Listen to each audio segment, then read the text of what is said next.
un 15% para cada faceta.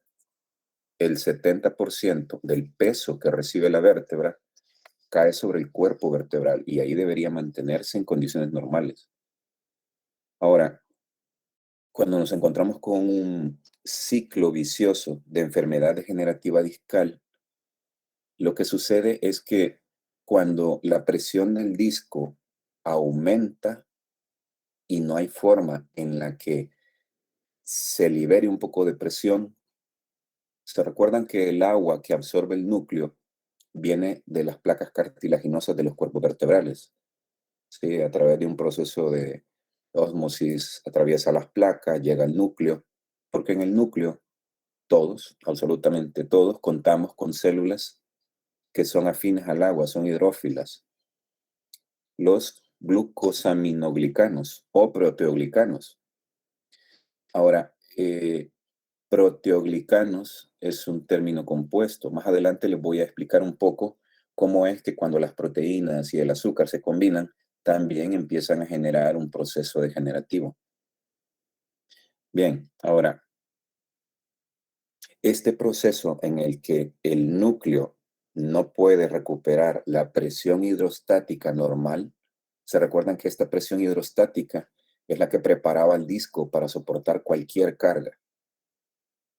Es decir, cargas normales es que simplemente nos pongamos de pie en la mañana. Ya les había dicho también, en la mañana somos 1 o 2 centímetros más altos, ya al final del día disminuimos de estatura, perdón, disminuimos de estatura porque los discos tienen menos agua al final del día. ¿Okay? El agua del núcleo migra hacia los cuerpos vertebrales en la medida en la que se le está generando carga.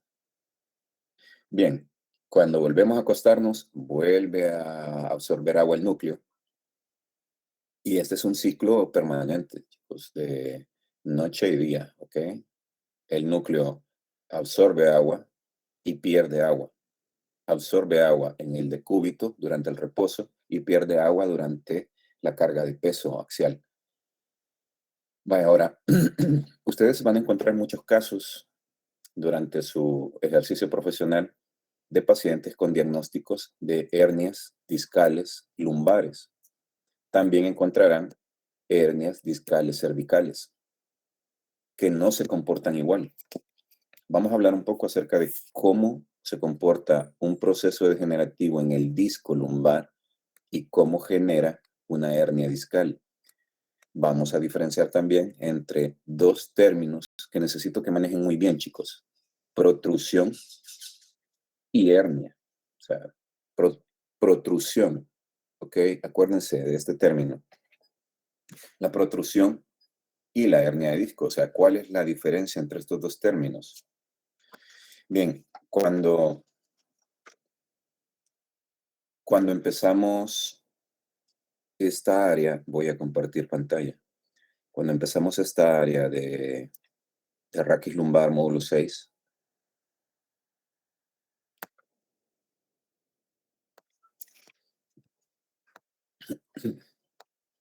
iniciamos haciendo un repaso de la anatomía, de la fisiología general, y luego hemos ido viendo y estudiando segmento por segmento.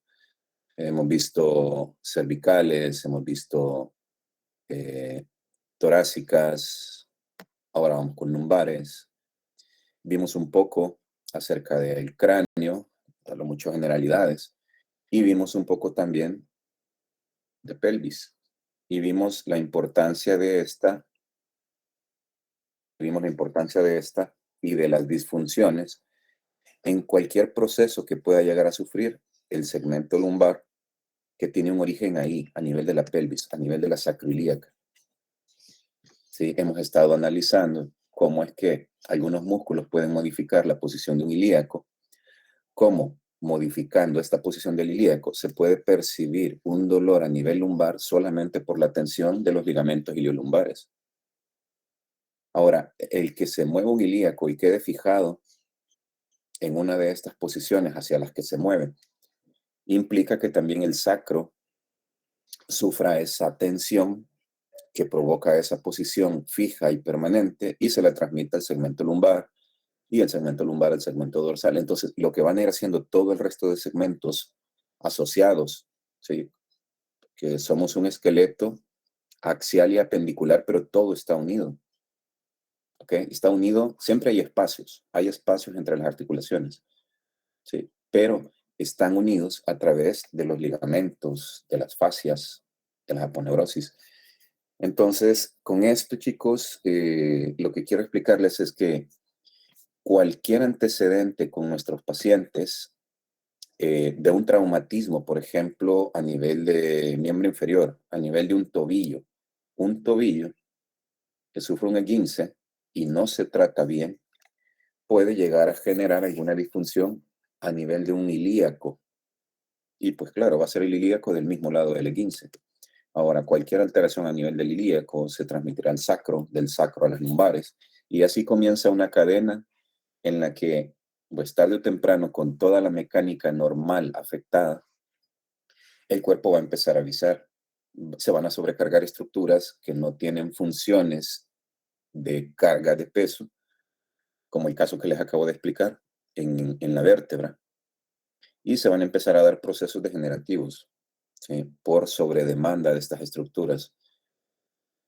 No recuerdo qué día, pero les mencioné que las hernias de disco están hechas, bueno, están hechas, es la frase que utilizo, pero las hernias de disco tienen mucha incidencia en las personas jóvenes. Se recuerdan que más o menos se estima que a partir de los 25 años el colágeno empieza a decaer un poco en el cuerpo y lo que queda poco a poco pues va degenerando, va sufriendo una caída en cuanto a la calidad del colágeno. ¿Sí? Del colágeno que tenemos en el cuerpo, chicos. El colágeno tipo 1 y tipo 2 son los que más abundan en la piel, en el cabello, en tendones, en músculos, en ligamentos, ¿sí? Y en cartílago. Tipo 1 y tipo 2. ¿Bien? ¿Podemos suplementarnos? Sí. ¿Eso va a detener un proceso de envejecimiento? No, pero va a retrasar cualquier proceso degenerativo en alguna estructura que esté siendo muy sobrecargada. Ustedes han escuchado hablar de pacientes que dicen, yo tenía un dolor de rodilla que no soportaba, pero he estado tomando glucosamina, ¿sí? Y me he sentido bien. Vaya, ahora, aquí va algo, chicos, y esto hay que tener cuidado, ¿verdad? Al hablar con la gente también. No es que la glucosamina sea es un suplemento, no es un medicamento. No es que la glucosamina sea la fórmula mágica para que el paciente resuelva su problema de una artrosis a nivel de rodilla, una gonartrosis, sino que simplemente, uno, el efecto placebo, una fe ciega y profunda de que eso que le recomendaron le iba a hacer muy bien y le ha ido muy bien, le ha caído muy bien. Dos, la glucosamina, sí, lo que promueve es que el colágeno mantenga su calidad, o sea, a la edad en la que se encuentra. No se puede regenerar cartílago hasta la fecha. A través de un suplemento así no se puede regenerar cartílago, ¿sí? Si no, no existiesen, bueno, los procedimientos de sustitución completa de una articulación de cadera, de una articulación de rodilla, ¿sí? En estos procesos crónicos, degenerativos y avanzados. O sea, estoy hablando de la artrosis. Bien, a nivel lumbar, chicos, hay muchos procedimientos, ¿sí? Mucho más modernos y actualizados, pero que no se ofertan en un hospital público. O sea, las personas que tienen la posibilidad económica y pueden acceder a servicios privados tendrían como pagar cirugías para que les coloquen espaciadores, para que les coloquen una prótesis discal. Existen prótesis discales, pero cuestan ¿qué? Un pedazo de hígado. Ahora, al hablar de lumbalgias y ciáticas, chicos, aquí el término, esto ha sido descuido mío, pero el término adecuado acá quizás sería dolor lumbar inespecífico, ¿ok? Las lumbalgias ya se están manejando así como procesos de dolor crónico a nivel lumbar, o sea, cuadros de dolor crónico a nivel lumbar. Pero en sí, el cuadro clínico tendría que manejarse mejor con el término de dolor lumbar inespecífico. Nunca existe una causa principal o una causa bien definida de pacientes que llegan con dolor a nivel lumbar. Como puede ser un músculo, puede ser un ligamento, ¿sí? O puede ser que haya alguna disfunción que esté generando esa facilitación, es decir, que ese segmento en el que una vértebra se encuentra disfuncional, es decir, quedó fija, flexionada, extendida, rotada, inclinada, como haya quedado, pero está fijada en una posición que no es normal. Lo que hace el cuerpo es avisar que ahí pasa algo y lo hace a través de esa metámera en la que se encuentra ese problema.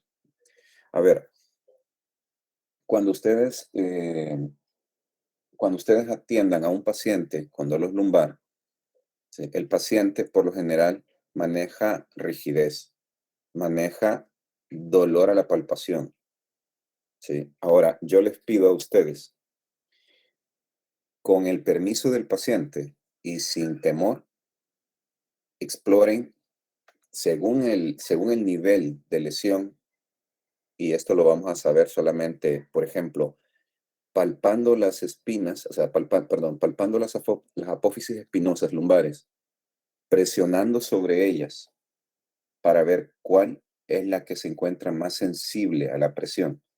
Ustedes palpan las apófisis espinosas lumbares, si lo pueden hacer con el pulgar reforzado con el otro pulgar, y presionan hacia la camilla.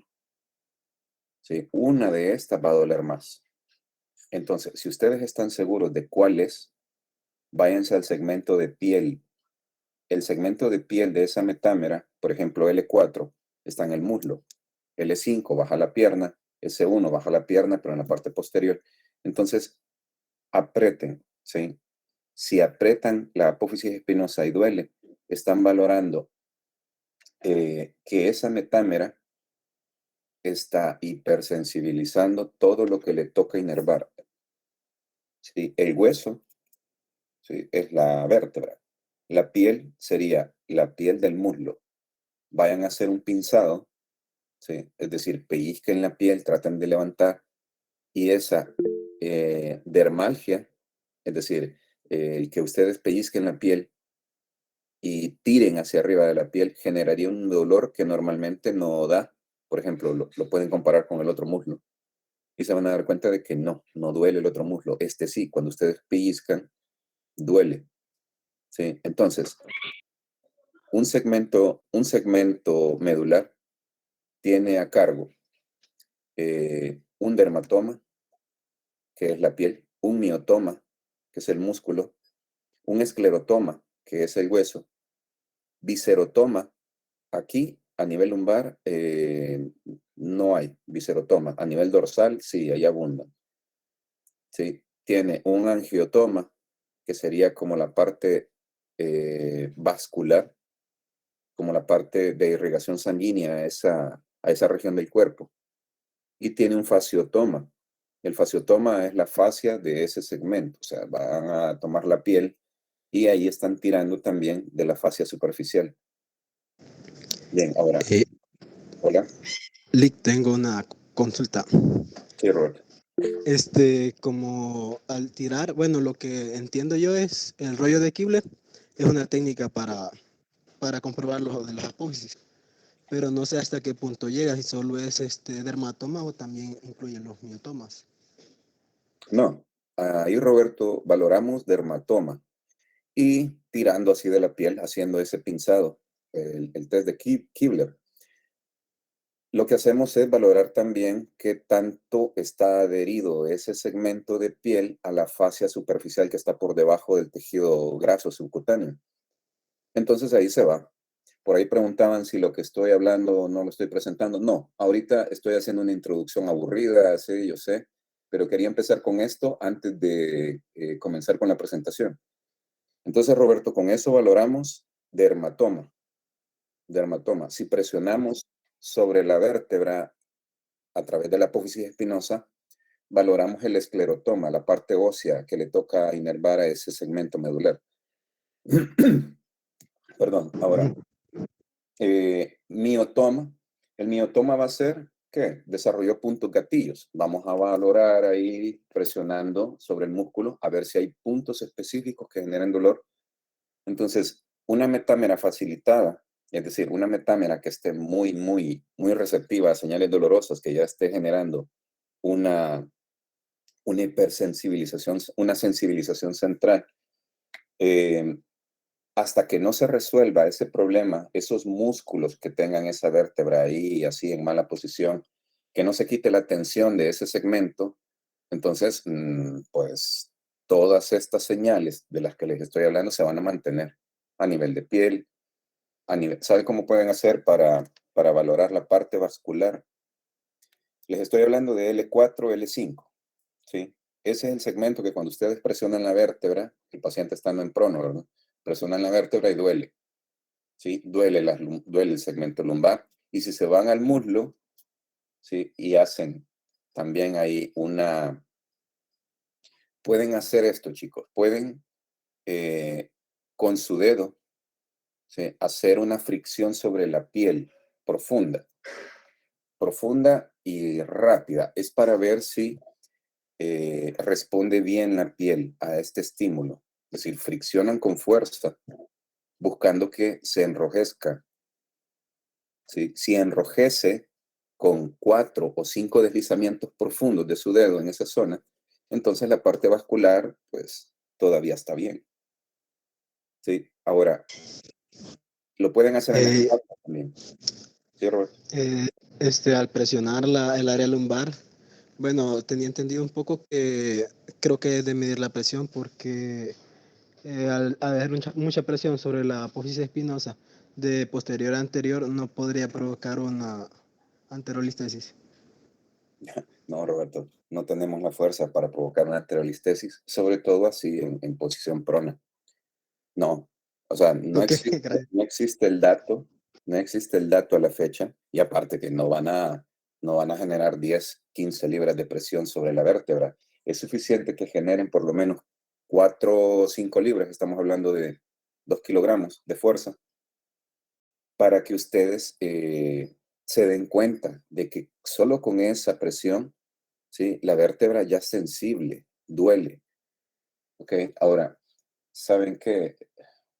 No sé cuándo tenemos laboratorio nuevamente, pero se me escapó en esta ocasión llevarles, creo que tenemos un laboratorio de manipulación, de movilizaciones de las articulaciones periféricas.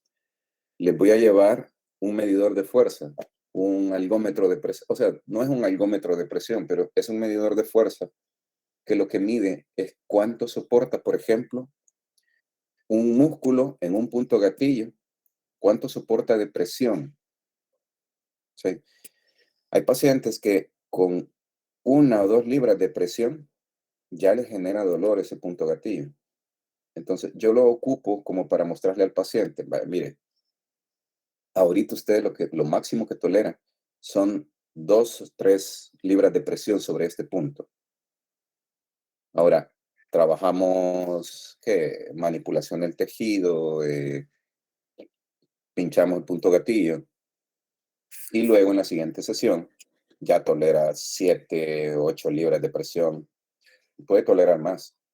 Entonces, estos, estos elementos nos sirven como para ser más objetivos y para que el paciente también vea, si no tiene razón. Y igual yo siento la diferencia, ya tolero más presión. Bien. Y no, Roberto, empujando con los pulgares, solamente generando más o menos unas 4 o 5 libras de presión, no vamos a generar una enterolistesis. Una enterolistesis se va a generar por un traumatismo o por una adaptación en el tiempo. De acuerdo, no tenemos la capacidad, a menos que tengamos una fuerza descomunal en nuestros dedos, como para desplazar esa vértebra y, y que se haga una listesis hacia anterior. Así es que no se preocupe, eso lo pueden hacer sin problema. Ok, Lick, está bien. Muchas gracias. Bien, vamos a ver. Quiero, no se me vaya a escapar aquí esto, mejor lo voy a hacer.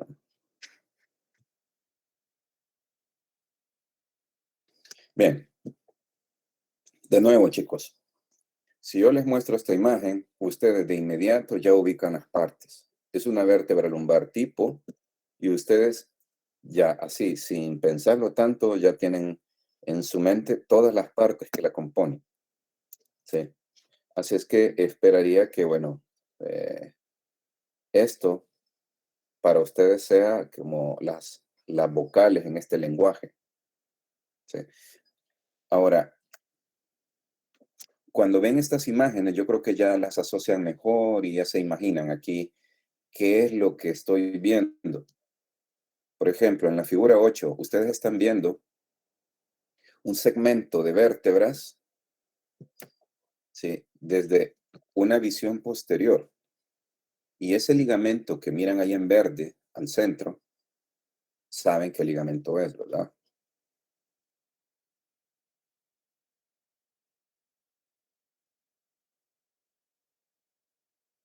Aquí sí pueden hablar, chicos. Sí, correcto. Gracias. Este ligamento común vertebral posterior o ligamento longitudinal posterior. Bien. Entonces, fíjense que este ligamento no solamente está adherido a los cuerpos vertebrales, sino que también a los discos. Estas proyecciones que ustedes ven acá, estas proyecciones que ven acá van hacia los discos intervertebrales, desde las cervicales hasta las lumbares. Este ligamento también está adherido a todos los discos intervertebrales. Por eso es la facilidad que tiene como para percibir si hay algo ahí que lo llegue a presionar. Es decir, es el primer tejido que llega a tocarle la puerta a una hernia. ¿Okay? Es el primer mecanismo de defensa, les dije, como para advertir que algo quiere ocupar espacio que no debe. Ya habíamos hablado, ¿verdad? De que la hernia lo que va a llegar a hacer es ocupar espacio en el agujero de conjunción, en donde se encuentra la raíz nerviosa con su ganglio. Ahora, esto es la parte posterior de las vértebras, ¿sí? Cortada desde los pedículos y vista desde anterior. Visto desde anterior. ¿Ok? Entonces, imagínense que aquí a la vértebra lo que han hecho es seccionarla desde los pedículos y abrirla como si fuese un libro. Entonces, esto que está en color amarillo, pues bueno, ya saben qué es, ¿verdad?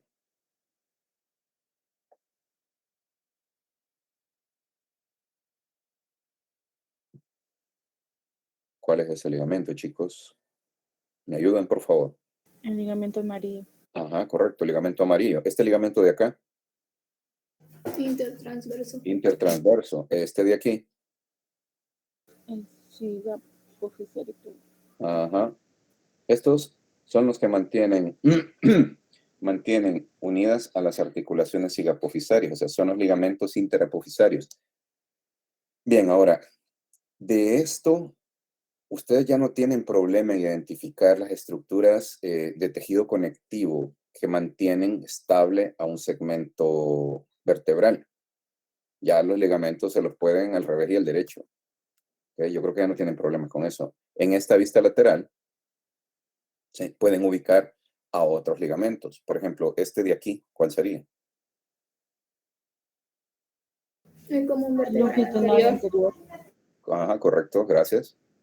Esta cápsula y ligamentos interapofisarios. Este ligamento que va entre los espacios de las apófisis espinosas se llama Interespinoso. interespinoso, gracias. Y este que va sobre las apófisis espinosas. Supraespinoso. Gracias. Sí, correcto, supraespinoso. Ahora, ¿se recuerdan que ya vimos esto también? ¿Cómo se dan los movimientos a nivel de las vértebras durante la flexión, extensión, en las inclinaciones y en las rotaciones? Cuando hacemos flexión, les decía, no implica que la vértebra simplemente cierre su espacio en la parte anterior y abra en la parte posterior, sino que también se desliza. ¿Sí? Se desliza hacia la parte, por ejemplo, esta vértebra donde inicia el movimiento de flexión se queda, pero la que está por encima de ella, cuando se flexiona, desliza hacia posterior. Lo contrario sucede cuando se hace extensión. Esta vértebra donde empieza el movimiento se queda, pero la vértebra que está por encima de ella, cuando va extendiéndose, cerrando el espacio posterior y abriendo el anterior, se desliza hacia anterior.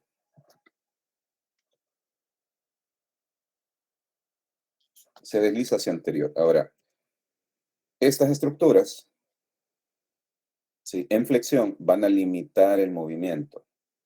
La cápsula y los ligamentos de las sigapofisarias van a tensarse y decir hasta dónde ese segmento soporta esa flexión. Luego se le suma el otro segmento y así. Ahora, en la extensión, el choque de las apófisis espinosas, el choque de las facetas y la tensión del ligamento común vertebral anterior, ese es el que dice hasta ahí extiende este segmento. Y aparte de la tensión del ligamento interespinoso y supraespinoso en la parte posterior, también dice hasta dónde llega la flexión. En el caso de las lateroflexiones o inclinaciones laterales, la tensión del ligamento intertransverso, ¿sí?, y de las facetas en la parte posterior, de las facetas, ¿sí?, del lado que queda convexo, ¿sí?, son las que dicen hasta dónde se puede dar ese movimiento de inclinación lateral. Y las rotaciones van a estar limitadas por las facetas. A ver, aquí, fíjense, las rotaciones se van a dar en torno a este eje, donde está esta marca. ¿Sí? Y esa marca va más o menos a la mitad, ¿sí?, de este proceso de las apófisis espinosas. En torno a ese eje que pasa por encima de las apófisis espinosas, esto es una vista superior, se dan los movimientos de rotación, que son los más limitados.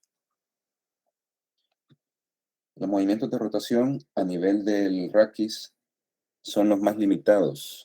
A nivel del raquis lumbar, sobre todo, ¿sí? A nivel del dorsal es más amplio, a nivel del lumbar es más limitado.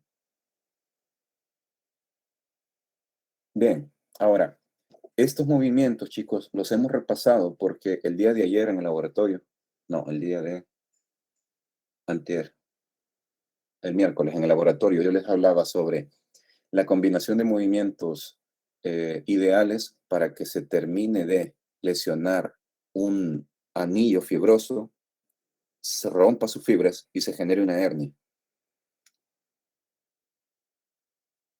¿Cuáles eran esos movimientos? Flexión y rotación. Ajá, gracias. La flexión combinada con rotación es el escenario ideal para que se desarrolle una hernia de disco.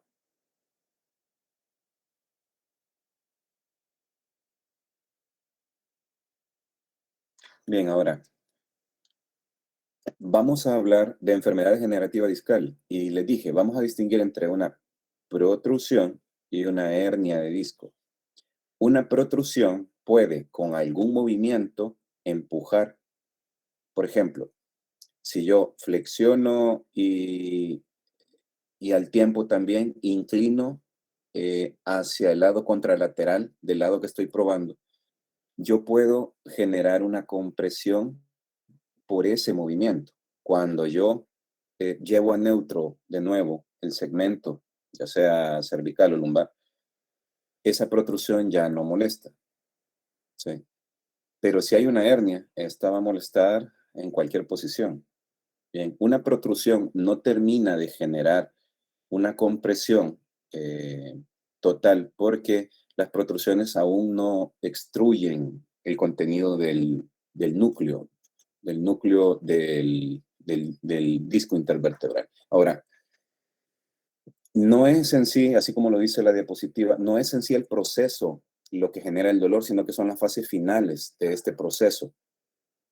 Porque en las fases finales lo que va sucediendo es que ya el contenido del disco intervertebral va ocupando el espacio donde pasa la raíz nerviosa con su ganglio, y eso es lo que genera el dolor.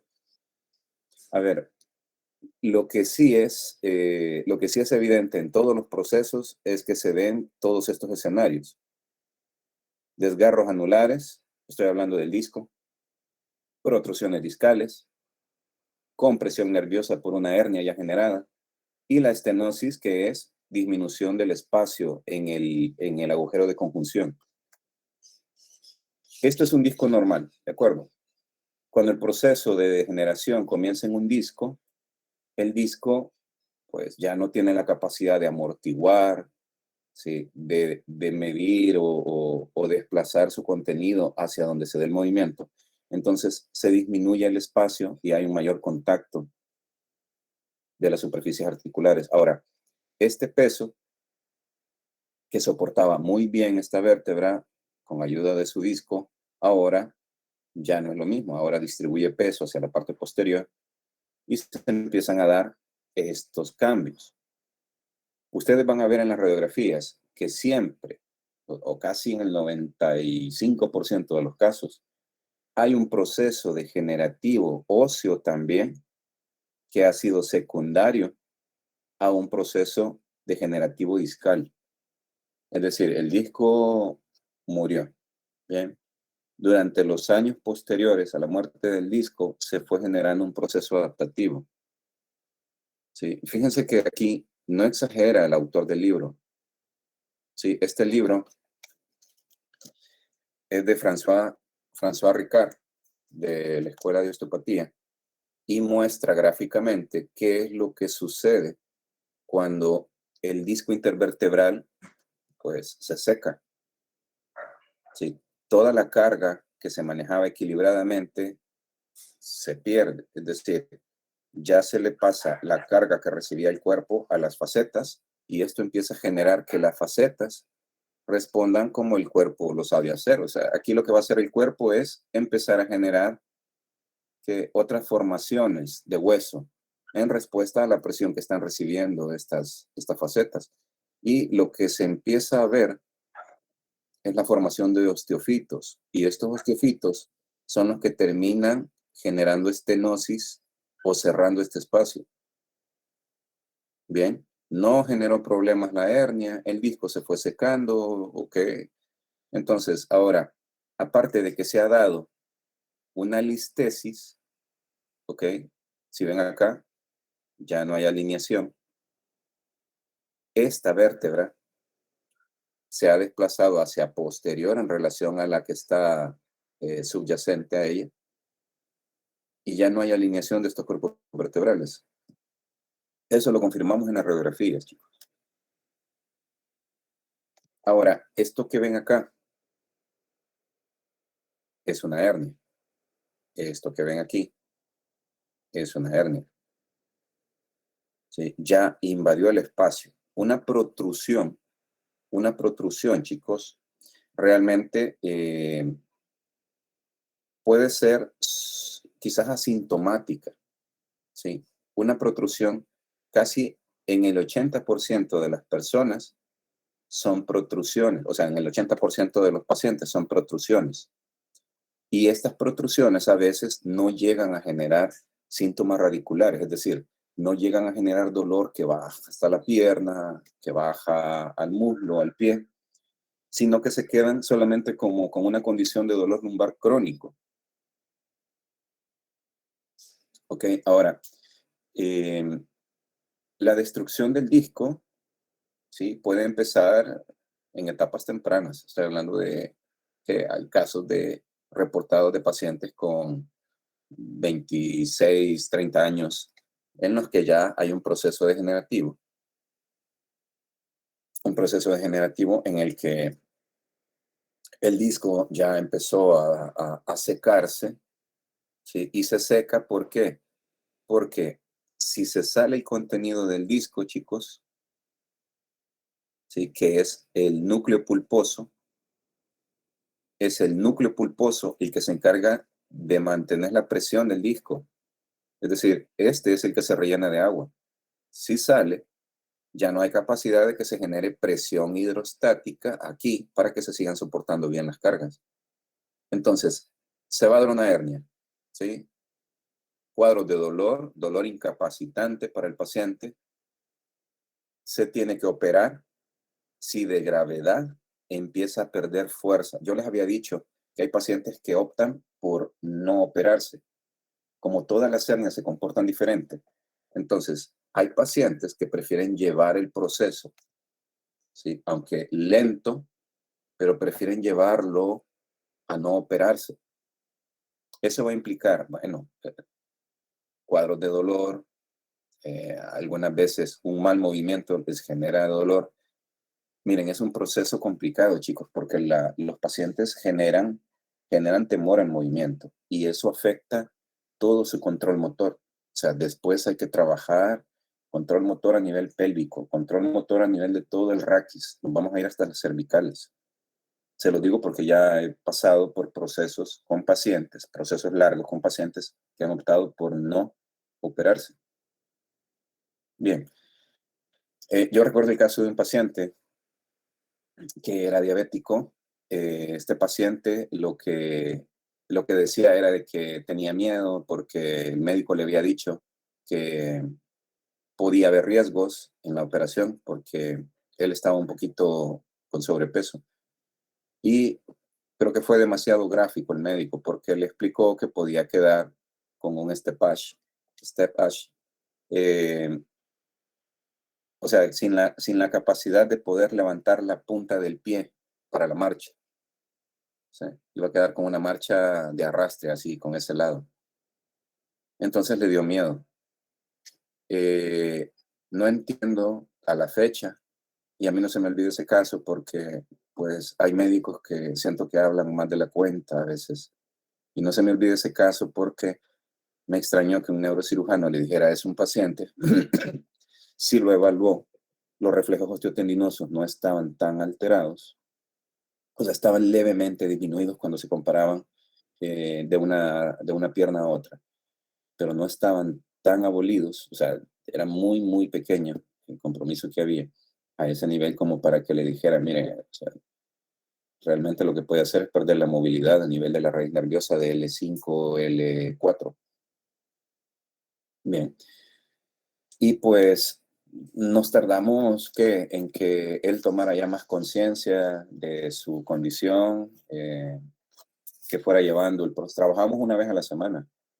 O sea, el señor a veces así, a veces no sus tareas, pero funcionó muy bien con él mantener el trabajo neurodinámico siempre. Él aprendió muy bien un par de adaptaciones de esta técnica de trabajo individual y las hacía.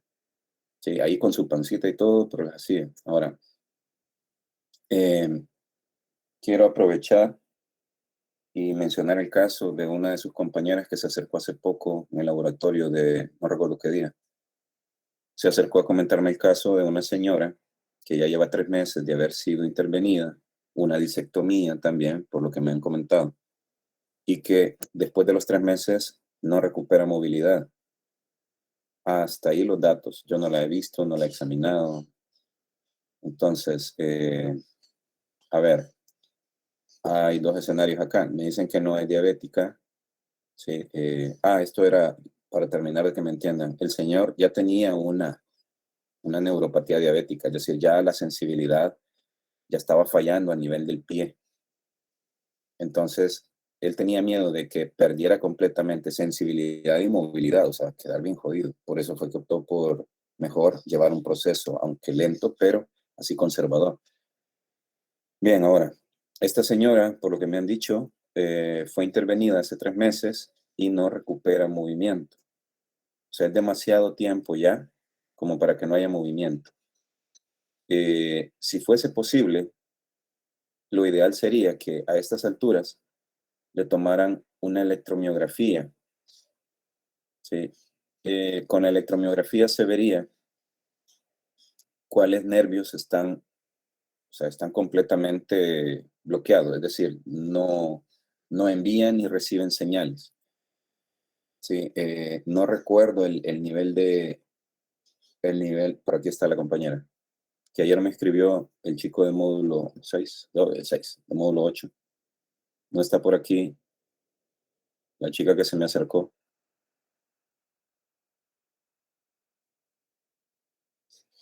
No, quizás no está. Hola, no está por aquí la chica que se me acercó ayer el día del laboratorio.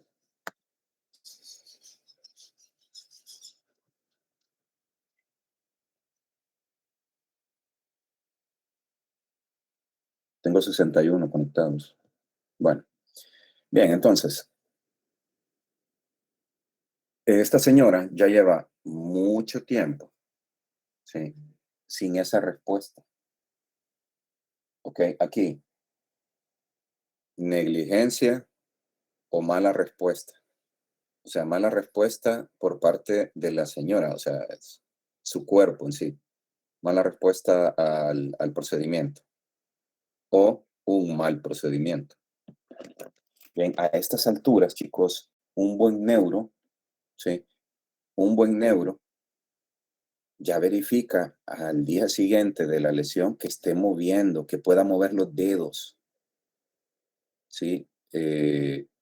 Yo he estado en el momento de la visita de algunos pacientes cuando el neurocirujano llega a hacer la ronda y le dice al paciente, a ver, ¿cómo se siente? ¿Hormigueos? No, un poquito de dolor ahí en la espalda, en la cirugía. A ver, mueva los dedos, mueva el pie, ¿sí? Le voy a pellizcar, ahí, siente aquí, siente, sí, un poquito así disperso, pero siento, mueve, pero ya a estas alturas, después de 3 meses, algo pasa. ¿Okay? Y el chico que se me acercó, pues, está con la ilusión de ver qué se puede hacer con la señora. Yo lo que les sugerí era que empezaran a trabajar neurodinámica. Yo andaba a la carrera, no les pude ni explicar cómo es que se tiene que trabajar, sino que hice mal diciéndoles que solamente buscaran un video. Sí, no sé cómo estará ahorita. Yo quería aprovechar la clase ahorita para preguntarle a la compañera, pero no responde. Pero bueno, hay de todos casos, chicos. Y este caso en particular no es normal. No tendría por qué responder así. Sí, ya a estas alturas ya tendría que estar caminando. O sea, caminando de lo más normal. Karen, Karen Lisset. Sí, Lick, es que a mí creo que me estaba preguntando, pero a mí por rato se me va la señal y escuchaba como entrecortado. Ah, ok, aquí está Karen. Sí, es el caso de la señora por la que se me acercaron con el compañero de módulo 8. Sí, es que la pobre señora nos buscó la familia pidiendo un consejo de nosotros porque al parecer no es la primera cirugía a la que se somete. Ella se sometió a una cirugía anteriormente y tampoco quedó bien, pero o sea, ella se podía movilizar solita, solo le costaba sentarse y fue por lo mismo, problemas de hernias en los discos, le dijeron que la habían sometido a cirugía. Y luego volvió otra vez a cirugía y ahora ya ha quedado que ella no se puede mover en todo su miembro derecho, ya no tiene nada de fuerza, ningún tipo de movilidad, no reacciona a nada. Ujú. Bueno, ok, gracias, Karen. A ver, síndrome de Caudequina, una hipertrofia del ligamento. Es que eso es lo que me extraña. O sea, hay que examinar bien este caso para ver qué es lo que sucede realmente. Porque este antecedente no lo sabía. O sea, no me lo dijeron, Karen, que ya habían antecedentes de cirugías previas a esta. Y habría que ver qué fue lo que intervinieron específicamente con la cirugía. Esta persona, bueno, habría que ver hasta dónde, ¿verdad? Hasta dónde puede recuperar algo. Pero hay que entender bien cuál es el contexto de esto, qué pasa exactamente. Y es solamente, pues, examinándola, volviendo a hacer pruebas, volviendo a hacer test, evaluar sensibilidad, evaluar reflejos osteotendinosos, para ver qué es lo que tiene a la fecha, reconocer todos estos antecedentes. Y lo que yo les recomendé, que pues se trabaja muy poco, es el trabajo neurodinámico con la paciente.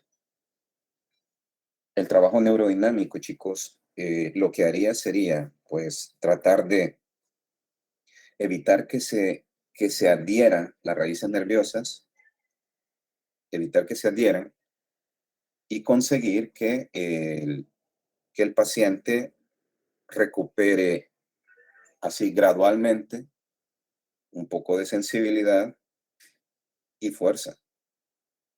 Bien, ahora vamos a continuar.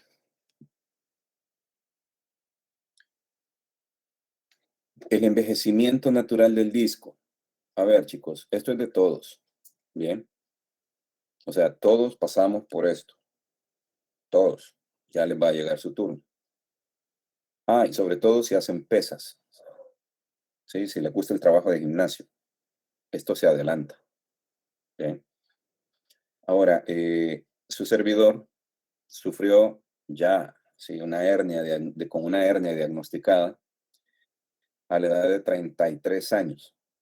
¿Sí? A mis 33 años tuve dos hernias realmente, L4, L5, L5, S1, y afectó mi lado derecho del cuerpo, es decir, el miembro inferior derecho. Bien, ahora, no me operé, creo que les he compartido eso. Utilicé opiáceos para poder moverme y tratar de mantener el nivel de actividad que me permitía el dolor. Ahora, esto es lo que ustedes tienen que pregonar. Tienen que ser, ¿qué? ¿Cuál es el término? Tienen que evangelizar a sus pacientes con el sagrado movimiento, chicos. El peor error que se les puede, o sea, que pueden cometer con un paciente que tiene un proceso de dolor a nivel lumbar, es decirle que guarde reposo. ¿Sí? Si entienden la cantidad de músculos que están involucrados en la estabilidad lumbar y pélvica, entonces saben por dónde aconsejar a sus pacientes sobre qué tienen que hacer ellos por su parte. En nuestras manos está solo preparar los tejidos, chicos. Preparar los tejidos me refiero a quitar tensiones, estirar algunos músculos, manipular músculo, fascia, liberarlo de algunas molestias para que el paciente se mueva mejor y trabaje en su parte activa. Bien, pueden buscar, chicos, en internet, bueno, en Scholar, ¿verdad? En Google Scholar. Tesis, ¿sí? Pueden revisar metaanálisis. ¿Saben lo que es un metaanálisis, chicos?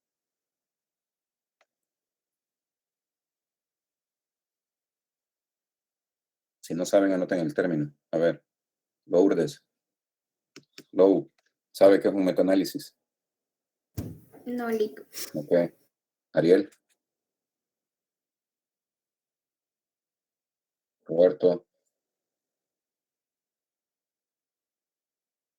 No, Lick, no. Bueno, un metaanálisis, chicos, es un estudio que se realiza revisando muchos estudios previos al tema que yo quiero dejar claro. O sea, por ejemplo, el uso de agentes físicos en el abordaje de pacientes con secuelas por una hernia de disco a nivel lumbar, específicamente L5S1. ¿Ok? Me voy a buscar todos los estudios, ensayos clínicos que encuentre, análisis de casos, y voy a hacer una revisión de todos estos. Es como una tesis documental, es como una investigación documental, perdón. Y lo que voy a hacer es presentar, analizar, mostrar los resultados que yo he sacado y las conclusiones a las que he llegado revisando todo esto. Medios físicos, ¿en qué me van a ayudar? ¿Qué creen ustedes que harían los medios físicos en un paciente con una hernia, ¿sí?, que está manejándose solamente de manera discreta? Las hernias, chicos, ya vieron lo que hacen, ¿verdad? Generan compresión en la raíz nerviosa. Esto genera dolor irradiado desde las lumbares, la nalga, el muslo, la pierna, ¿sí? Entonces, ¿qué creen que harían los medios físicos en un paciente con esta condición? Medios físicos, ¿ok? Compresas frías, compresas calientes, todas las modalidades de crío y de termoterapia. ¿Qué harían con estos síntomas del paciente?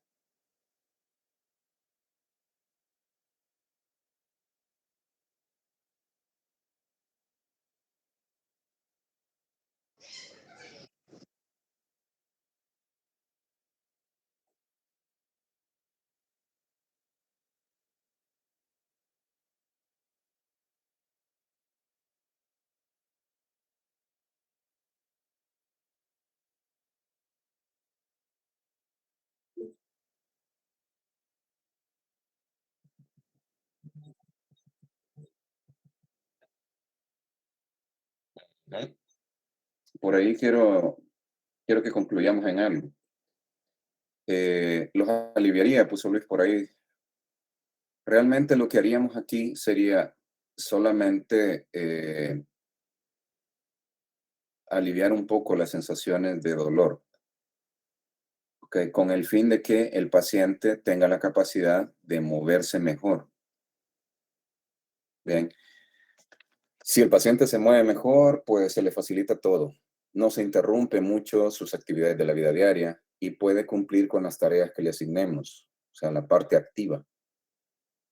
Bien, ahora, no está en que se le apliquen los mejores aparatos de electroterapia, ¿sí? Tampoco en que se le aplique compresas calientes, compresas frías, ¿sí? Puede ser el aparato top, ¿sí? Y más caro de electroterapia, el que se le aplique, pero eso no va a resolver el problema. Un problema, ¿sí? Como el de una hernia discal, se han ido entendiendo todo el panorama. Un problema con una hernia de disco, ¿sí? Implica que el paciente sea más consciente de la movilidad de su segmento lumbar y pélvico y entienda que no puede salir de ese bache en el que se encuentra si no es con su participación activa. Así es que esto se les deja claro a los pacientes desde el inicio. Sí, miren chicos, yo veo mucho ahora, no sé cómo se oferta esto de paquetes de ultrasonido, masaje relajante. O sea, realmente han comercializado mucho la aplicación de estos medios físicos, ¿sí? El uso de masoterapia, he visto ahí combos, TENS, ultrasonido, masaje. ¿Sí? Si solo con el masaje harían mucho, ¿ok? Quitando tensiones a nivel de músculo, de fascia, pero esto de ofertar paquetes así, realmente con qué criterio y con qué, parece que es como la oferta de licores, ¿verdad? Sí, y le regalo la botella de 750, perdón, le vendo la botella de 750 más una de 150 ml ahí pegada con tirro, ¿ok? Para el que es alcohólico, ¿sí? Es para el que le gusta que lo apapachen y eso, o sea, ahí va el masaje y incluido va aplicación de ultrasonido y TENS. Miren, realmente chicos, perdonen la palabra, ¿verdad? Pero eh, es una cagada nuestra profesión en el sentido de que se oferte esto así como, bueno, paquete, ¿verdad? Antiestrés, ¿sí? Si solamente con sus manos pueden liberar mucha tensión, ¿sí? Si quieren hacer un masaje, háganlo, ¿ok? Pero cobren lo que se debe. Bien, ahora, no somos solo masajistas, ¿de acuerdo? Sí, y si se han dado cuenta, realmente es muy poco lo que han recibido acerca de masaje. Bien, ahora, eh, este proceso de envejecimiento natural, yo les dije, es algo por el que todos vamos a atravesar. O sea, es un proceso por el que todos pasamos. Bien, ahora, adelantamos ese proceso, les dije, cuando sometemos a cargas excesivas a estas estructuras. Sí, por ejemplo, el levantamiento de pesas. Bien, el levantamiento de pesas. En algún momento, alguna molestia, por leve que sea, avisaría, ¿ok? avisaría. ¿Qué es lo que podemos hacer? Mejorar las técnicas. Bien, entonces es o pagarle a un entrenador bien capacitado o buscar un gimnasio con buenos instructores, buenos entrenadores. ¿Sí? De lo contrario, vamos a hacer las cosas como nosotros hemos visto y como yo creo que se hacen y podemos generar una lesión. Bien, ahora, una de las causas del envejecimiento natural del disco es esta primera, la pérdida idiopática de vasos sanguíneos y nutrientes en el disco intervertebral. La fuente de nutrición se obtiene a partir de la fusión de oxígeno, glucosa y aminoácidos. Ese es el alimento para el disco intervertebral. Oxígeno, glucosa y aminoácidos. Bien, ahora, esto que sigue, que es el proceso de glicolización, forma parte del envejecimiento natural del disco y es un proceso que se da en todos también. ¿Sí? Cuando los azúcares o la glucosa hacen contacto con las proteínas, como el colágeno del disco, en un ambiente avascular, o sea, cuando hay mala irrigación sanguínea. Esto que ven aquí, ¿sí? Es la irrigación que tiene el cuerpo vertebral y solamente la parte más periférica del disco intervertebral. La parte más central no tiene una buena irrigación. Entonces, ese ambiente avascular es el que hace propicio que se empiecen a dar desgarros anulares desde la parte central. ¿Sí? Y que empiecen a haber ya hay procesos avanzados de un disco degenerado y que empiece a romper y a romper y a romper y a romper fibras hasta que extruye.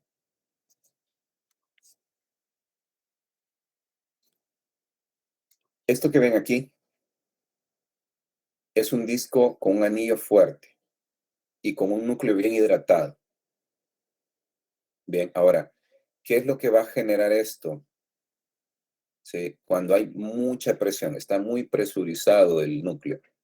Lo que va a generar es que como esa presión no se puede liberar hacia los lados, entonces va a empezar a dañar las placas cartilaginosas.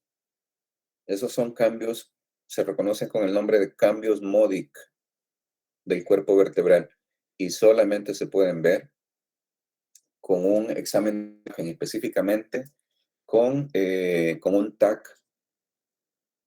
¿Sí? El apreciar que el paciente tiene dolor lumbar, un dolor lumbar fuerte, ya crónico, ¿sí? Que no remite, ¿ok? Que cuando hacen pruebas y test para ver si es una compresión radicular, da negativo. Negativo Lasague, negativo Bragar, negativo Lasague invertido, todas las variantes de la SEG, ¿sí? Dan negativo. Entonces, lo que podemos hacer es referir con el neurocirujano. Él tiene que examinar también y tiene que determinar, bueno, aquí hay que ver qué pasa. Y indicar el examen de imagen. Solamente así se puede saber que realmente está sufriendo cambios MODIC el cuerpo vertebral por la presurización aumentada del núcleo pulposo. ¿Qué es lo que hay que hacer en este caso para que no continúe el daño acá? Cirugía, una disectomía y sacar el contenido que está generando presión del disco. Lo mismo aquí. Sí, aquí es donde empiezan a haber roturas. Bueno, es lo mismo, ¿verdad? Es el mismo escenario. Es donde empiezan a haber roturas en la placa, ¿sí? Cuando las fibras del anillo fibroso son fuertes y no dejan que el núcleo la rompa para que su contenido extruya. Por eso es que el autor del libro reconoce a la placa cartilaginosa vertebral como el tendón de Aquiles de este segmento, porque al no poder liberar presión a los lados, entonces va a perforar la placa cartilaginosa. Y en las fases más avanzadas ya se empiezan a dar hiperalgesias primarias. ¿Sí? Ya hay una destrucción discal interna y empieza a aparecer ya por ahí un proceso de hernia Con este proceso, entonces, ya hay compresión al nervio, o sea, la raíz nerviosa, y esto se conoce como dolor discógeno, es decir, dolor de origen en el disco. La estenosis va a ser resultado de la enfermedad degenerativa discal, ¿sí? Cuando es el disco el que está ocupando espacio. Estenosis, chicos, lo puede hacer el disco o lo pueden hacer los osteofitos que se forman en un proceso degenerativo artrósico. Y hablábamos, a partir de una flexión, lateroflexión más rotación, es que se puede generar hernias y protrusiones. Hernias y protrusión central, flexión de tronco. Hernia y protrusión lateral o posterolateral, flexión, lateroflexión, ¿sí? Con la lateroflexión, ahí va la rotación automática de los cuerpos vertebrales, ¿se recuerdan, verdad? De las leyes de Freyer. Cuando hacemos esfuerzos, por ejemplo, en el gimnasio, chicos, mucho cuidado. Vean ahí que les instruyan bien, analicen bien su técnica, porque si les gusta, lo tienen que seguir haciendo, ¿sí? Solo ver bien que estén desarrollando como se debe la técnica para evitar que haya una mala mecánica a nivel lumbar. La hiperpresión discal que fractura la placa cartilaginosa tiene que ser mayor a 268 kilogramos pascales. Kilogramos pascales es una medida que se utiliza dentro de lo que puede soportar estructuras a nivel anatómico, o sea, hablando de un poco de biomecánica. El estiramiento de las fibras posteriores fragilizadas de un anillo, ¿sí? que ya está sufriendo desgarre, va a originar el esguince discal. El esguince discal, chicos, ya voy a buscar una imagen. El esguince discal comienza por acá, desde la placa cartilaginosa, en este punto donde estoy moviendo la flecha. ¿Cómo este disco aumenta? Digamos que esta es la parte anterior, esta es la parte posterior. Este disco aumenta la presión cuando el segmento está flexionado, aumenta la presión en la parte posterior, perdón, en la parte anterior, y todo el contenido del disco desplaza hacia posterior. Estos son los puntos en donde se empieza a generar una protrusión o una hernia, desde la rotura, desde la fibra del anillo, desde la placa cartilaginosa. La raíz nerviosa, les había dicho, a nivel del agujero de conjunción, solo ocupa del 23 al 30%. ¿Se recuerdan, verdad? Que les había mencionado esto. Lo demás lo ocupa arteria, vena y grasa. Grasa a ese nivel. ¿Ok? En el 100% de los casos, para L4, este es el porcentaje de espacio que ocupa. En el 95% para L5, en el 79% de casos para S1. Ahora, los ganglios de las raíces nerviosas que pasan por el agujero de conjunción van a empezar a presentar isquemia total, es decir, que va a haber un adormecimiento, entumecimiento del miembro inferior a partir de 20 miligramos de presión. Y esto, chicos, es para que ustedes reconozcan cuándo es que pueden o no utilizar estos términos. Quiero que se refieran a cualquier alteración que esté generando dolor a nivel lumbar como un cuadro de dolor lumbar inespecífico. Y que ya vayan dejando de lado utilizar tanto el término de lumbalgia. Lumbalgia no es un diagnóstico. Esto anótenlo, por favor. Lumbalgia no es un diagnóstico. Lumbago tampoco. Es solo describir cómo se encuentra el paciente. Pero ¿qué ha generado esa lumbalgia? La pueden generar muchas cosas. Por eso se le pone el término de dolor lumbar inespecífico. ¿Sí? Es más acertado. ¿Duele la región lumbar? Sí. ¿Por qué? No se sabe. Bien, lumbago. Etapa aguda. Lumbalgia. Etapa crónica. Ciática. La ocupamos para referirnos al dolor percibido en todo el trayecto del ciático. Lumbociatalgia es un dolor a nivel lumbar y ese dolor irradiado en todo el trayecto del nervio ciático. Ciática radicular. La ciática verdadera es porque hay inflamación de algunas de las raíces y esta inflamación es porque se le está presionando, se le está generando un proceso de isquemia a esa raíz nerviosa y eso es lo que hace que aparezcan los déficits neurológicos. Déficits neurológicos es lo que les he estado diciendo, parestesias y paresia. El compromiso motor, chicos, el compromiso motor es de emergencia, o sea, es una condición de urgencia. Si hay un compromiso motor muy precoz, lo mejor es cirugía. Ciática referida. Esto quizás está mal utilizado el término, pero el autor lo define como dolor a lo largo del trayecto del ciático por irritación de estructuras esqueléticas pertenecientes a la misma metámera. Ahora, aquí podemos hablar de, por ejemplo, un síndrome del piramidal. ¿Ok? Ya no es tanto una afectación a una raíz nerviosa. Ahora es que algo durante el trayecto del nervio ciático está generando compresión directamente al nervio ya formado. Bien. Y el caso más común en nuestros pacientes es el de un síndrome del piramidal. ¿Por qué síndrome? Porque no se sabe qué fue lo que hizo que activara puntos gatillos, que hiciera un espasmo, ¿sí? Y un espasmo, chicos, que se va dejando pasar, que solamente van aliviando con analgésicos, con relajantes musculares, lo que va a pasar es que va a generar una disfunción a nivel de la articulación sacroiliaca. Y eso, pues, va a llevar otros problemas.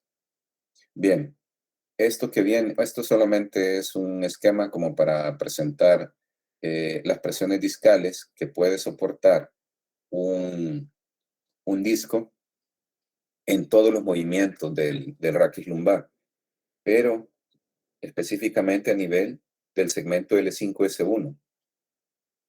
En flexión y en lateroflexión es donde más se genera presión a nivel del disco. En extensión y en rotación hay muy poca presión. Cuando hacemos esos movimientos, los que más presión le generan al disco son los movimientos de flexión y lateroflexión. Es decir, que son los que, si se hacen constantemente o se hacen sostenidos, o sea, una posición en flexión, ya han escuchado de pacientes, ¿verdad? Sí, es que estaba en el jardín y estaba agachado y cuando me levanté, quedé trabado. Ya no me pude enderezar. Mantener una posición en flexión con esta cantidad de presión en el disco, ¿sí? Considerando edad, considerando nivel de actividad en modo prácticamente sedentario. O sea, lo más que hace la señora es que se pone a ver las plantas del jardín, que hace los quehaceres del hogar, que va al mercado, al supermercado, que ve sus series sentada en un sofá cómodo, que la mantiene encorvada. Bueno, un sinfín de factores que desencadenaron una hernia cuando estuvo agachada 30 minutos cortándole las ramitas a la rosa, etcétera. Bueno, no sé, arreglando el jardín. Ahora, fíjense bien en estos músculos, porque son músculos que hemos estado trabajando. Psoas, cuadrado lumbar, erectores y espinales, bueno, los hemos tomado. ¿Se recuerdan cuando vimos el laboratorio? Posible pregunta de examen, ¿verdad? Esta de técnica articulatoria, cuando ponemos al paciente en decúbito lateral, flexionamos la cadera y las rodillas y nos ponemos las tibias del paciente sobre nuestro abdomen o sobre la pelvis. Y empezamos a hacer un movimiento lateral, ¿sí? Ponemos nuestras manos a nivel de las espinosas, de las apófisis espinosas para palpar que abran y cierren los espacios interespinosos. El piramidal. El piramidal, chicos, también acabamos de ver una técnica el día de miércoles para mejorar su flexibilidad. Era una técnica de relajación posisométrica o de energía muscular. Bien, ahora todo esto que viene probablemente sea pregunta de examen. Las protrusiones discales, chicos, Las protrusiones, lo verán a diferencia de las hernias. Aquí, protrusión, protrusión, protrusión, hernia. Vean cuál es la diferencia. Protrusión discal grado 1, protrusión discal grado 3, protrusión discal grado 5. Vaya, una protrusión, chicos. Ven ustedes que genera, que invada el, permítanme. Ven ustedes que una protrusión genera un cuadro en el que el contenido del núcleo invade el espacio del agujero de conjunción para presionar al ganglio de la raíz nerviosa. Se ve aquí como que este contenido está invadiendo este espacio. No, listo. No, ¿verdad? Vale, entonces, una protrusión se caracteriza por, si está en las primeras fases de un proceso degenerativo, el disco va a ser asintomática. Solo va a haber destrucción discal interna. Y las sustancias del núcleo ni siquiera van a tocar estas terminaciones. Estas son terminaciones nerviosas del ligamento común vertebral posterior, que recuerden, este es inervado por el nervio sinus vertebral o de Lutschka, y en una protrusión discal grado 3 ya no hay solamente destrucción interna del disco, sino que ya alcanza las fibras un poquito más mediales, y este sí llega a generar un poco de dolor, ¿sí? Que no va a incrementar, por ejemplo, con las pruebas de la SAGE, por ejemplo, no nos va a dar o sea, nos puede dar un falso negativo, perdón, un falso positivo. ¿Por qué? Porque sobrepasamos los 70 grados y allá empezamos a ver que sí, aparecía dolor, pero aparecía dolor nada más a nivel lumbar, a nivel sacro. Sí, este es el cuadro de una ciática discógena. Ciática discógena. Es decir, aquí no hay todavía protrusión, perdón, no hay una hernia formada, solamente hay protrusión. Y la protrusión, sí, solo hace que el contenido del núcleo llegue hasta donde se encuentran las terminaciones nerviosas del sinus vertebral y empiece a irritarlas. Al hacer contacto con las terminaciones nerviosas, lo que va a hacer es que se envíen señales de dolor a la corteza cerebral y adviertan que algo está pasando ahí. Ahora, ese contenido del disco ya no solamente llega a tocar las terminaciones nerviosas, sino que el contenido invade ahora el agujero de conjunción.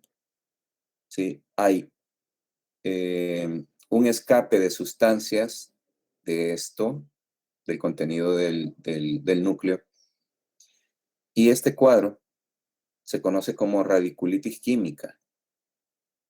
¿Ok? Fíjense bien, hay un desgarro anular. Hay un desgarro anular de las últimas capas del anillo, ¿sí? Esa se rompe y el contenido del núcleo llega a nivel de la raíz nerviosa, del ganglio, no compresiona. Por eso es que ustedes van a hacer las pruebas y no va a haber compresión, ¿sí? Pero el dolor se mantiene. Aunque hagan o no hagan la prueba, el dolor se mantiene. Es una radiculitis química. ¿Y cómo vamos a saber cuándo es eso? Solamente sacándole una resonancia magnética al paciente. Ahora sí, vamos con las hernias. La hernia sí genera una compresión directa a la raíz nerviosa. ¿Okay? Esta es una hernia subligamentaria. El ligamento longitudinal posterior está intacto todavía, no se ha roto. Y el contenido del disco, del núcleo, está empujando al ligamento y eso es lo que genera compresión. La transligamentaria, esta era subligamentaria, la transligamentaria, esta hace que se rompa el ligamento común vertebral posterior y el contenido del disco invada directamente el espacio de la raíz nerviosa. La raíz nerviosa está aquí. Y aquí, en este cuadro de una transligamentaria, la ha empujado hasta acá. Fíjense dónde está la raíz nerviosa. A cada lado. Esto es médula, estas son raíces nerviosas, esto es ganglio. Entonces, en una transligamentaria, bueno, hay compresión, ¿verdad? Pero en una subligamentaria, en una transligamentaria, hay compresión en bruto. ¿Sí? Y estos cuadros, si se dan súbitamente, son cuadros de emergencia, hay que operar. Y secuestro del disco. Cuando hay secuestro del disco, una parte de ese contenido, ¿sí?, se escapa, o sea, ya no es una sola masa que invade el espacio del agujero. Hay otra porción que se escapa e invade otras partes. ¿Sí? Estos son cuadros más complicados todavía. Entonces, ¿cómo se mira? Una protrusión. Así. Una hernia. Así. Un chichón, como decimos. Es un chichón bien dibujado. Bien.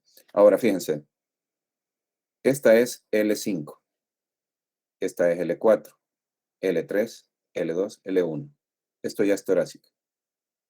Bien. Ahora, fíjense cómo va este proceso. ¿Sí? Hay una protrusión, ¿ok? No se ha terminado de romper el contenido, las fibras del anillo. Pero fíjense cómo van estos cuerpos vertebrales. Era lo que les explicaba hace un momento. El contenido no va a escaparse hacia posterior, pero sí va a empezar a afectar la placa cartilaginosa de los cuerpos vertebrales.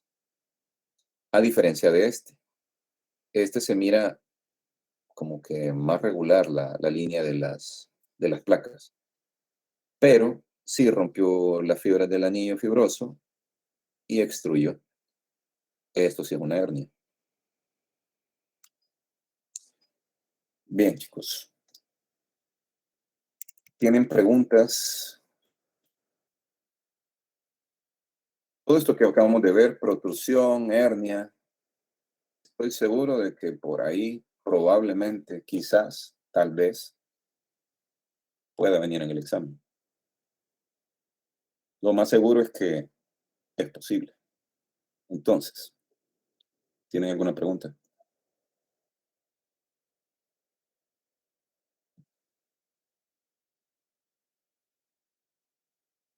No hay preguntas, no hay dudas, me alegra.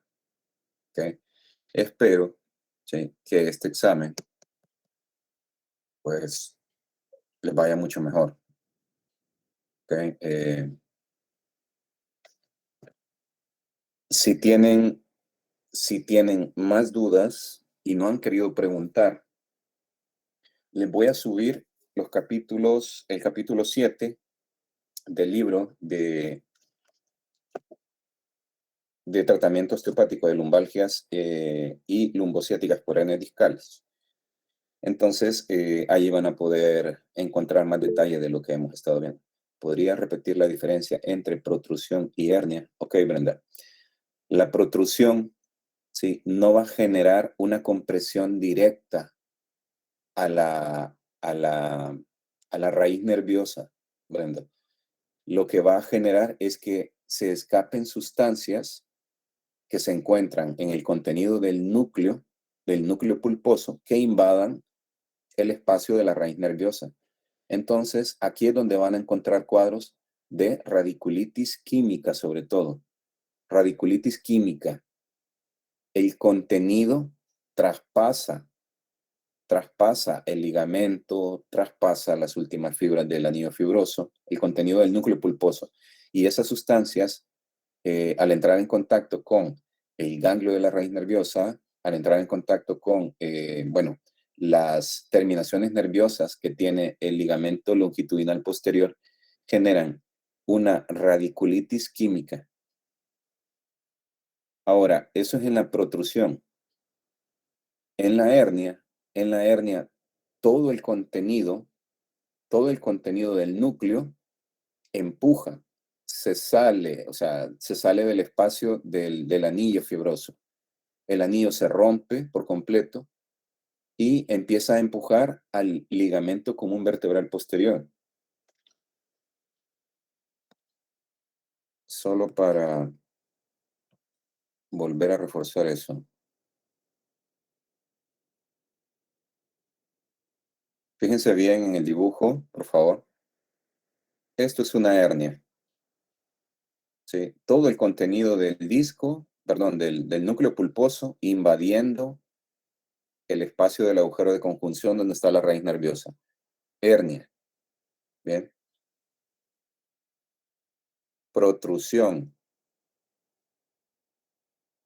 No invade el contenido del núcleo directamente el espacio, pero sustancias que se encuentran dentro del núcleo sí traspasan últimas fibras del anillo fibroso y ligamento común vertebral posterior hasta llegar a él, ¿sí? Y generan los cuadros de radiculitis química.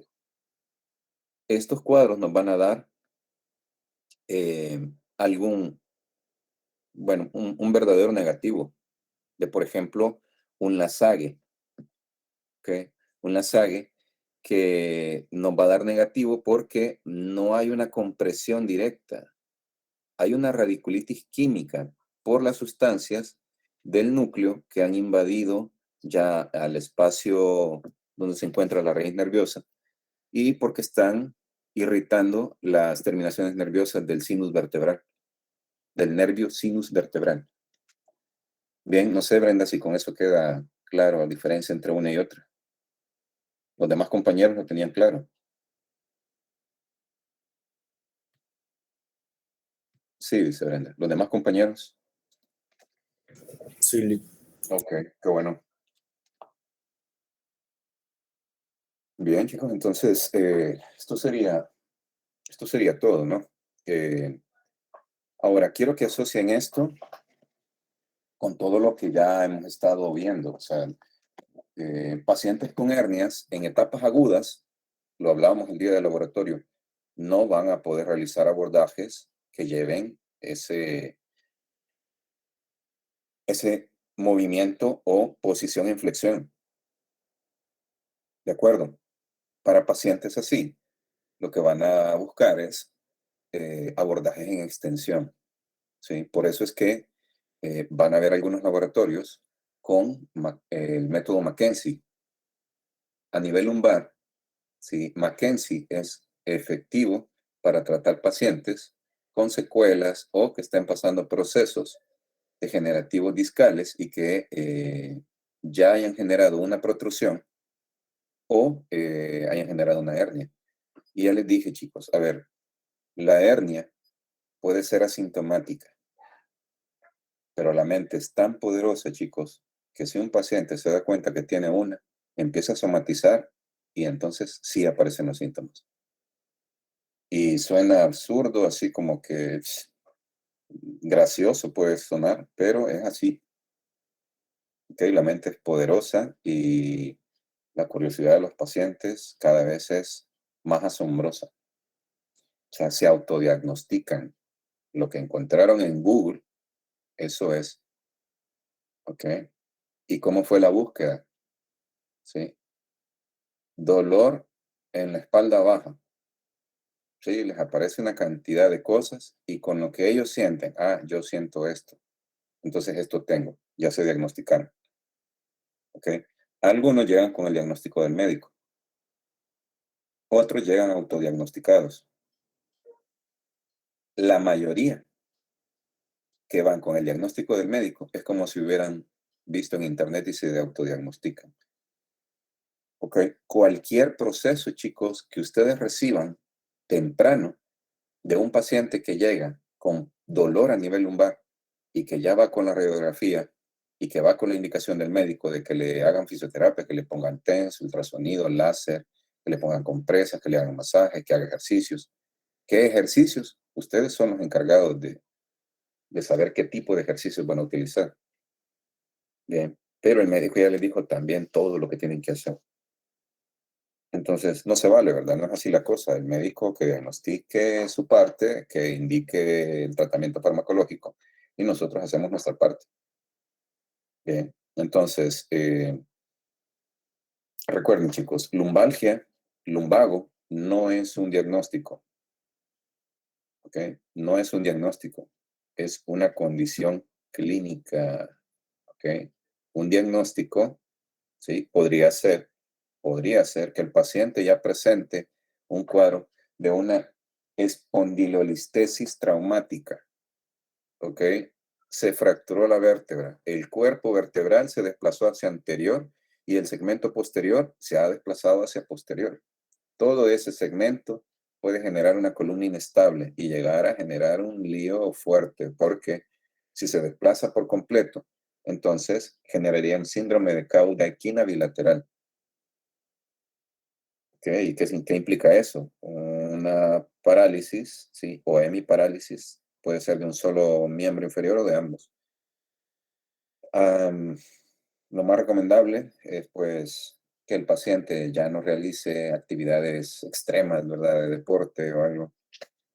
Y empezar a trabajar un programa que busque estabilizar muy bien el segmento lumbar.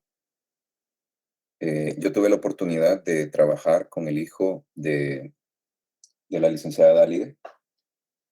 Él no contemplaba la cirugía con una espondilolistesis lítica, porque no habían antecedentes de traumatismo. A él le gustaba el ciclismo y quería volver al ciclismo. Entonces, el ciclismo, o sea, realmente no es una actividad que va a empeorar este cuadro, ¿sí? Pero sí tenía que generar mucha estabilidad en su núcleo, en su core, para poder soportar esos lapsos en los que se mantienen sentados en la bici, agachados durante 4 o 5 horas. Y pues respondió muy bien. Pero él se dio cuenta, y licenciada Dalí también estuvo ahí en algunas sesiones, y se dieron cuenta de que las 2 primeras sesiones era así, casi yo hacía todo. O sea, aguja, gancho, cuchillas, neurodinámica, control motor, enseñanza. Y de la tercera para allá es solo trabajo de control motor. Bien, entonces les menciono esto como un ejemplo así de la vida real, como para sustentarles lo que les estoy diciendo. Tienen desde el primer momento que generar en el paciente expectativas, ¿sí? Reales. Y lo real sería, esto puede caminar muy bien si usted hace su parte, porque no sé qué le hayan dicho antes o cómo lo hayan tratado antes, pero esto no va a caminar y no va a funcionar solo viniéndose a acostar a la camilla boca abajo y que yo le haga todo. Así es que comprobado en carne propia, ¿sí? Comprobado con los pacientes, la parte activa es fundamental. Bien, chicos, entonces esto era todo lo que tenía que compartir con ustedes. Ya está esta presentación en el campus. Hoy por la noche, a las 8 de la noche, va a estar habilitado el, el corto de estos contenidos que hemos visto. ¿De acuerdo? Los contenidos que hemos visto han sido músculos. ¿Se recuerdan que vimos la parte de músculos, un poquito de hernias? Hoy hemos visto de lleno enfermedad degenerativa discal. Yo les dije que por ahí probablemente vengan 2 o 3 preguntas que se van a incluir en su examen. Así que por favor, chicos, a mí me interesa que ustedes manejen bien los músculos que pueden influir sobre este segmento, lumbar y pélvico. ¿Ok? Lumbar y pélvico. Me interesa mucho que los manejen bien. Me interesa mucho también que distingan entre una protrusión y una hernia. ¿Sí? Me interesa mucho también que distingan cuáles test pueden ocupar. Y me interesa también que se recuerden cuáles técnicas pueden utilizar en pacientes con dolor lumbar inespecífico ya en procesos crónicos, que son las técnicas que vimos en el laboratorio. Bien, ahí tienen un combo ya para hacer todo un proceso de intervención. Bien, reconocen lo normal, reconocen lo patológico, saben de la anatomía, de la fisiología, saben cuándo. Entonces, ante una sintomatología específica, ustedes pueden confirmar, ocupando los test que hemos visto, cuando hay una hernia, cuando hay un problema a nivel sacroiliaco, cuando hay un problema a nivel lumbar. ¿Ok? Y ya tienen también herramientas para poder estirar un cuadrado lumbar, un psoas, poder manejar un grupo de espinales y poder elongar así, bajarle tensión también a un piramidal que esté muy espasmado. Espasmado. No me gusta esa palabra. Que tenga un espasmo bien puesto. Bien, chicos, entonces pasen buen día. Gracias igual y feliz día. Gracias, Lick. Ya le feliz día. Gracias, Lick. Gracias.